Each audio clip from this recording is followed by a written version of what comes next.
Dernier rendez-vous pour le compte de l'actualité, tel vu par les canards. C'est avec Kodovia Metonou, qui ne manque pas au rendez-vous. Kodovia Metonou, bonjour.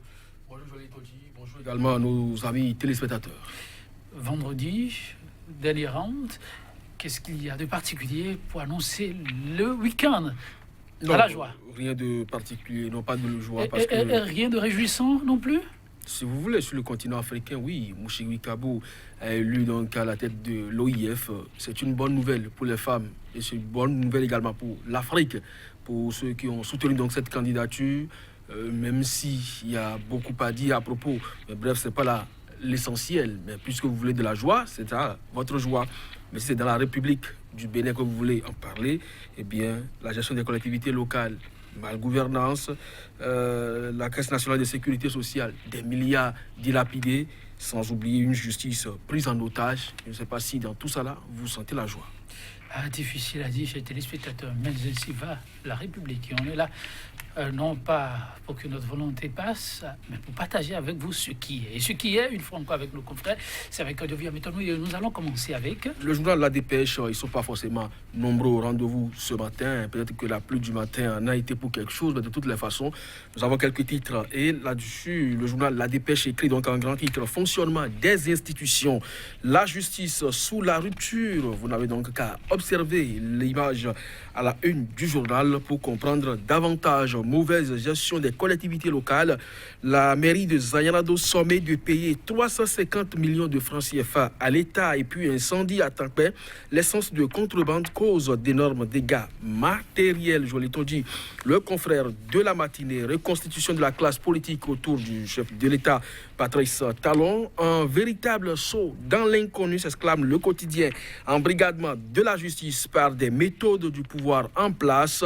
La passivité du barreau béninois décriée. Notre confrère Malik Tchabiro tire sur la sonnette d'alarme, lire donc sa lettre ouverte adressée aux avocats béninois. Et puis, difficultés donc de financement du programme d'action du gouvernement. Où sont passés les sous du contribuable, s'interroge le quotidien. Et puis, si vous êtes un féru du cure rond, Algérie-Bénin, c'est ce soir à partir de 20h45. À Blida, la chasse à la qualification va prendre donc forme à partir donc de l'issue de cette confrontation, constate simplement le journal Le Confrère de la matinée. Le Nouvel Observateur cette fois. Le pouvoir judiciaire en naufrage. Il est temps de sortir les bouées de sauvetage. La lettre ouverte de Malik Chabiro au barreau béninois. Et puis plainte contre Patrice Talon pour corruption et enrichissement illicite. Un si long silence de l'autorité nationale de lutte contre la corruption de Jean-Baptiste Elias. Tractation pour les législatives de 2019. Novembre 2018, le mois des grands partis politiques. Et puis, sortie médiatique du FSP sur le climat politique délétère. L'arsenal juridique légalisant la dictature autocratique est complètement installé désormais. La liberté d'opinion et de réunion n'existe plus. Et puis, organisation et fonctionnement de la Cour de répression des infractions économiques et du terrorisme. Les juges et procureurs face à une opération de sauvetage de leur réputation. Le quotidien Matin Libre pour terminer. Affaire 44,5 milliards. Affaire 4,5 milliards de francs CFA sans trace à la BIBE. La version de la CNSS.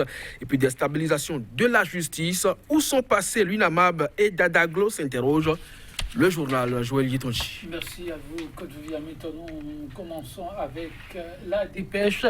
Fonctionnement des institutions, la justice sous la rupture. C'est la caricature, j'imagine, qui retiendra l'attention des lecteurs qui auront la dépêche en main. Kodovia Metonou, est-ce qu'on peut mieux comprendre? Oui, mieux comprendre, c'est visiter la une de beaucoup d'autres canards que nous avons ce matin, un peu comme également Matin Libre, qui se demande où sont passés à la fois l'UNAMAB et son président Dadaglo. Ça dit simplement que sous la rupture aujourd'hui, la justice se porte vraiment à mal.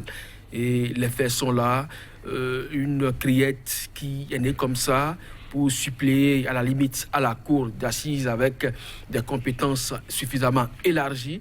ce qui a fait sortir beaucoup de professeurs, d'enseignants, chercheurs de l'université, surtout ceux qui opinent au niveau du département des droits de leur silence. Ils ont donné leur point de vue sur cette justice qu'ils qualifient, et en tout cas cette institution criette qu'elle qualifie à la limite d'une justice qui rétrograde le Bénin. Mais malheureusement, est-ce qu'ils sont entendus?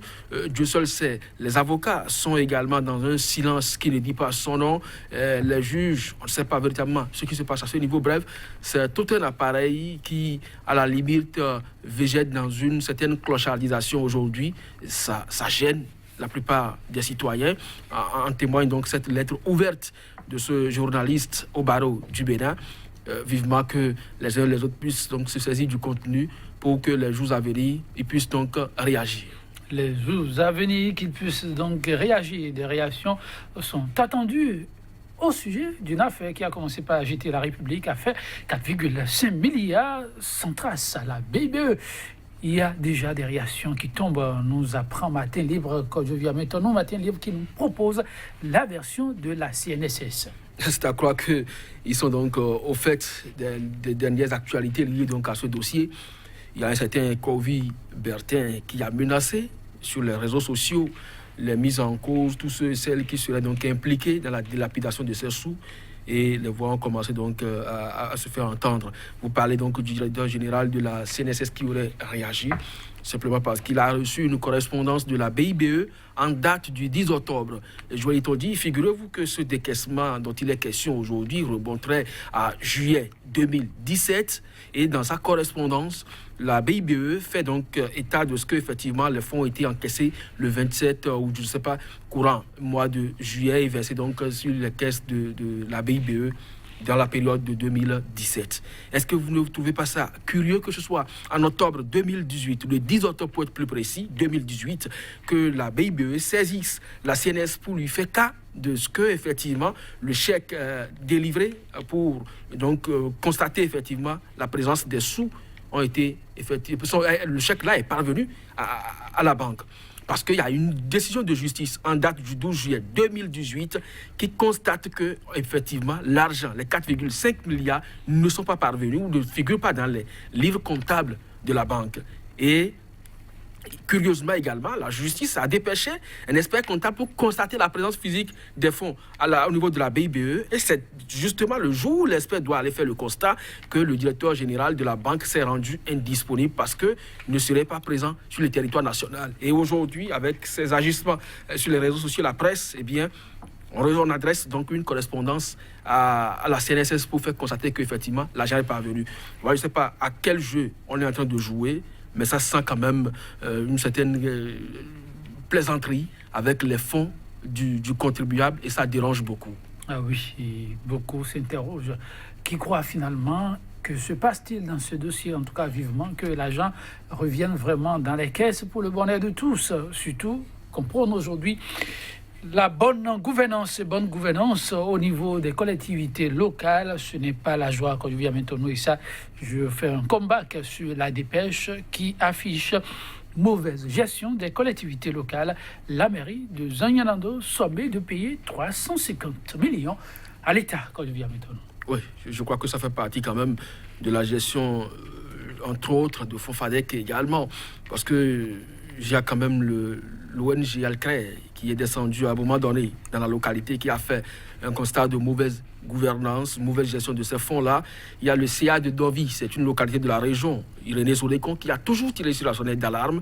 Il y a le maire de Zanyanado, du moins le chef de l'arrondissement central de Zanyanado, Boyokbe également, qui est monté au créneau plusieurs fois pour alerter sur la gestion qui est faite donc des ressources locales donc, au niveau de cette commune. Mais jamais n'ont été entendus de cette oreille. Si aujourd'hui il y a un rapport qui permet à l'autorité de se saisir donc de ce dossier pour constater qu'il y a mal donné, réclamé 350 millions de francs CFA à cette commune.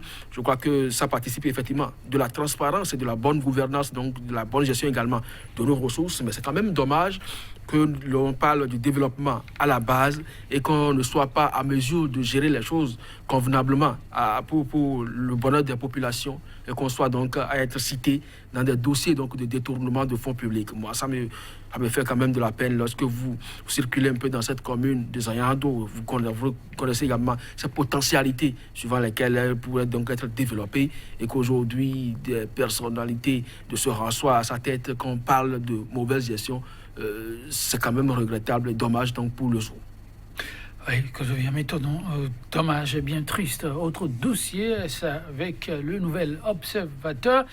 Plainte contre Patrice Talon pour corruption et enrichissement illicite. Un si long silence de l'ANC de Jean-Baptiste Elias. Oui, c'est possible qu'on puisse écrire de la sorte, mais moi je ne pense pas que ce soit l'autorité nationale de lutte contre la corruption qui se saisisse personnellement de ce dossier parce que l'autorité n'est pas quand même un organe de justice. Donc c'est à la justice qu'il revient donc de connaître de ce dossier.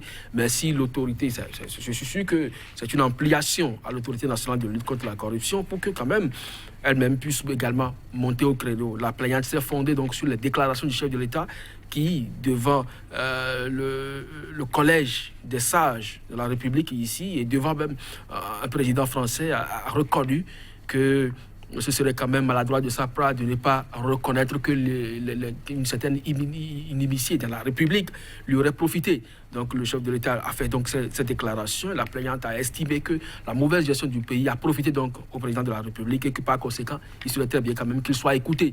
Maintenant, si l'autorité de lutte contre la corruption doit faire un travail dans ce sens, c'est le moment plus que jamais de le faire. Je crois que c'est sur ce volet beaucoup plus que le journal l'a interpellé, sinon que connaître donc de l'état de détournement de fonds, de la corruption de qui que ce soit, il revient donc à la justice de trancher et non à l'autorité nationale de lutte contre la corruption. Oui, beaucoup de nettoyage à faire dans ce domaine.